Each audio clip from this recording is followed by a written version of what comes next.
నమస్కారం NSTV news కి స్వాగతం. నా పేరు సంధ్య. ముందుగా వార్తల్లోని ముఖ్యాంశాలు. కరీంనగర్ జిల్లా వీనవంక మండలం sub inspector Thota Tirupati NSTV calendar ఆవిష్కరించారు. ఎన్ఎస్టీవీ రిపోర్టర్తో మాట్లాడుతూ పండుగ సందర్భంగా ఇతర గ్రామాలకు వెళ్లేవారు నగదు, బంగారు ఆభరణాలు తమ వెంట తీసుకెళ్లాలని లేదా బ్యాంకు లాకర్లో భద్రపరుచుకోవాలని, ఠానాలో తప్పనిసరిగా సమాచారం ఇవ్వాలని, తాళం వేసిన తరువాత తలుపులు కనిపించకుండా కర్టెన్ వేసుకోవాలని ప్రజలకు తెలిపారు. మరియు ఎన్ఎస్టీవీ బృందానికి, మీడియా మిత్రులకు, ప్రజలకు మకర సంక్రాంతి పండుగను సంతోషంగా జరుపుకోవాలని శుభాకాంక్షలు తెలియజేశారు. అందరికీ నమస్కారం.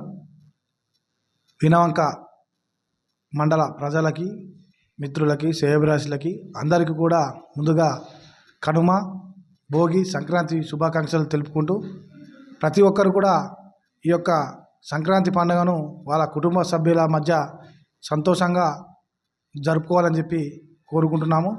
అదేవిధంగా ఈ పండగకు, సంక్రాంతి పండగకి ఎక్కడికైనా ఊర్లో వెళ్ళే వాళ్ళందరూ కూడా వాళ్ళు పోయే ముందట చుట్టుపక్కల వాళ్ళందరూ కూడా చెప్పుకొని దొంగలు పడే అవకాశం ఉంది కాబట్టి వారి యొక్క ఇంటికి సంబంధించినటువంటి తాళాలను కావచ్చు వంటిని కూడా చేసుకొని ఒక అబ్జర్వేషన్తో పెట్టుకోవాలని చెప్పేసి కోరుకుంటూ పండగను ప్రశాంతంగా చేసుకోవాలా. ఎలాంటి అవాంఛనీయ సంఘటనలు జరగకుండా అందరూ కూడా మీ యొక్క కుటుంబ సభ్యులతో పండగ సంతోషంగా చేసుకుంటారని కోరుకుంటున్నాను. మరియు అదేవిధంగా ఎన్ఎస్టీవీ మీడియా మిత్రులకు, మిగతా మీడియా మిత్రులకు, సోదరులకు అందరికీ, పత్రికా విలేకరులు అందరికీ కూడా పండగ శుభాకాంక్షలు తెలియజేసుకుంటాను.